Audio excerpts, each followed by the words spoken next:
Hi everyone, I hope you're doing well. Unbelievably, it's August already, and for financial markets, that means we've got non-farm payrolls this Friday. But the action doesn't stop there.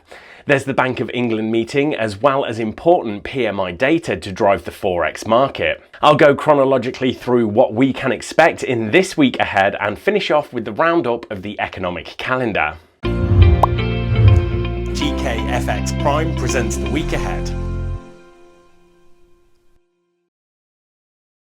The first half of the week will be dominated by PMI data from China, Europe, the UK and the USA. These PMIs could be especially relevant when fears of a growth slowdown have crept into the market. For example, last week investment bank Goldman Sachs slashed its forecasts for US economic growth in the second half of the year and now expects 6.6% GDP growth for all of 2021. They blamed a combination of weaker consumer spending and risks from the Delta variant of COVID-19. The way I'm thinking about these PMIs and economic data more generally too is that the Federal Reserve is expected to be the first of the big three central banks to taper.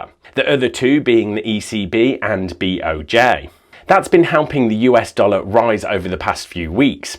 If US and global growth is slowing, then tapering from the Fed is less certain, and that should be a headwind to the dollar. We already saw a bit of that last week when the dollar dropped after the quite dovish press conference from Jerome Powell after the Fed meeting. One of the top performing currencies at the back half of last week was sterling. Great British pound US dollar had touched 4-month lows, but rebounded nicely thanks to the dollar weakness and as COVID-19 cases in England seemed to peak.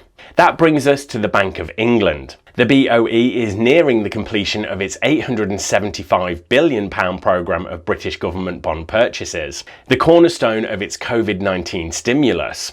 Policymakers seem split over the impact of rising UK inflation, so for now, the consensus is that no specific timeline for tapering is given, but most expect it to start early next year. For this August meeting, unless there is some big dovish surprise, we'd expect the acknowledgement of inflation from UK central bankers to be a positive for the British pound. Oh, and guys, before you watch the rest of the video, please take 2 seconds to give a quick tap of that like button.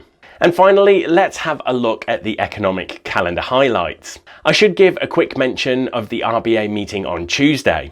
The extended lockdowns across Australia likely mean the central bank will have to delay its planned tapering, which explains some of the Aussie dollar weakness of late. The big one for the week, of course, is on Friday. Yes, that's non-farm payrolls. 926,000 new US jobs are expected to have been created in July.